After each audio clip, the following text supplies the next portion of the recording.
Welcome to Jeffrey's Diner, made right, Noster, Missouri. All right, the set is complete and ready to go, except for just a little more caught in that crack. This is the Frankenbass, the instrument that I'm going to use for the soundtrack. I made this some time ago trying to replicate a acoustic bass guitar that's shaped like sort of like this, but it was like way too expensive. So I picked up this cello body for $100, and I had this bridge, it's a bass bridge, took the neck off, put on a bass neck, and strung the damn thing up with standard long scale electric bass strings. And this is going to add a little accompaniment to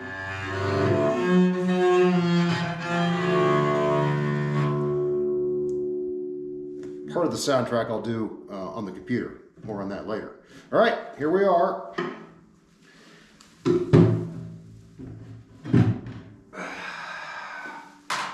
Quick tour. Not a lot new here. So just, you know, got the table set. A little more decor. The lights work. I've tested all that. We now have the World's Fair poster referencing Jeffrey's recent trip to Seattle with his now murdered niece. And of course, Michael and Bruce will be enjoying coffee and key lime pie while enjoying on the side here a little Route 66. We've now populated the counter and everything. We've got mints, toothpicks, the cookies are in the cupboard. I'll bring them out tomorrow. Trash bags, fry, cooking surface, more coffee, cola, everything you could possibly want for a thrilling evening in Jeffrey's Made Right. Quickly, because the battery's about to run out on this thing, and I don't want to run upstairs. So, yeah, a quick note on the sound. I usually don't even consider the soundtrack until the film is pretty much cut. In this case, though, I've happened onto a piece by Rachmaninoff that I think is perfect for some adaptation and arrangement.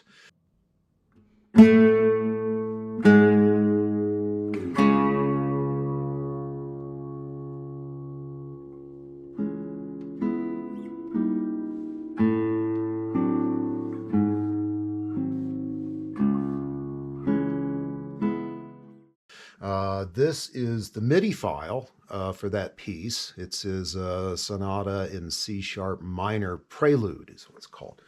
4-minute little ditty, just like you might expect from Rachmaninoff. Anyway, this is how it starts using bass in the MIDI rather than piano. It's also slowed down quite a bit.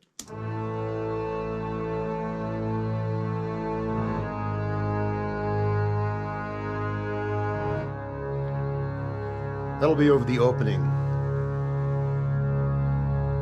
And then intermittently, where appropriate, something like this.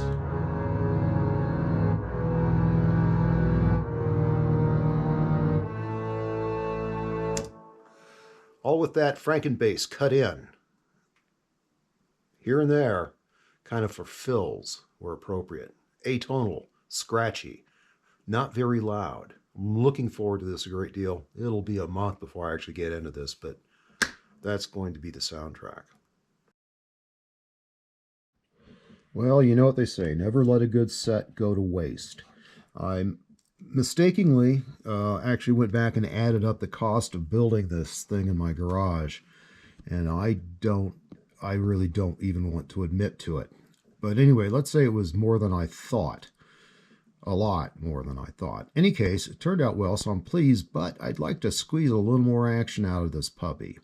I thought about opening it up to some other filmmakers here where they could come in, but I'm going to need to tear this down promptly after anything else, and I need to get to that quick because there are parts in here that go into the next movie. So anyway, I'm just going to keep it for myself. And so I needed an idea and a script, and one came along. And this is going to be the set. It's going to be in color. It's going to be aspect ratio is going to be ultra panavision. You don't see that very often. Reference The Hateful Eight, the first movie to use this wide aspect ratio since 1959. Ben-Hur, I believe it was. So, anyway, the story involves two psychologists and a philosopher who walk into a diner. It's not a comedy. So, this is going to feature Friedrich Nietzsche, the German philosopher, walking into this diner, and there at the counter appears none other than Carl Jung. And they have some chit chat, and then in this booth back here appears none other than Sigmund Freud. Suddenly appearing there on the table is a Go board. It's gray, black and white playing pieces. Well, the movie's called Go. And anyway, so Nietzsche is going to engage with Freud and then Jung, who also ends up having a Go board, playing them both simultaneously. And they're going to discuss dichotomous thinking. You know, that it's all black and white, or is it all shades of gray? Well, Nietzsche was a shades of gray guy.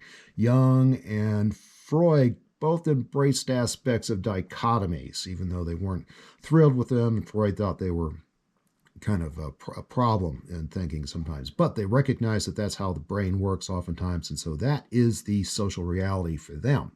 So they debate this. Both Go games, I'm probably spoiling this thing. No, there's a killer ending. I won't tell you that.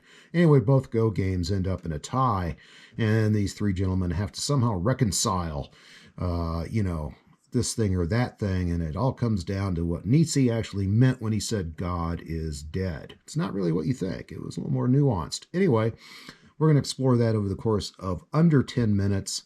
It's in color. It's widescreen. It's going to be surreal. So look for that, maybe by July. All right. Bye.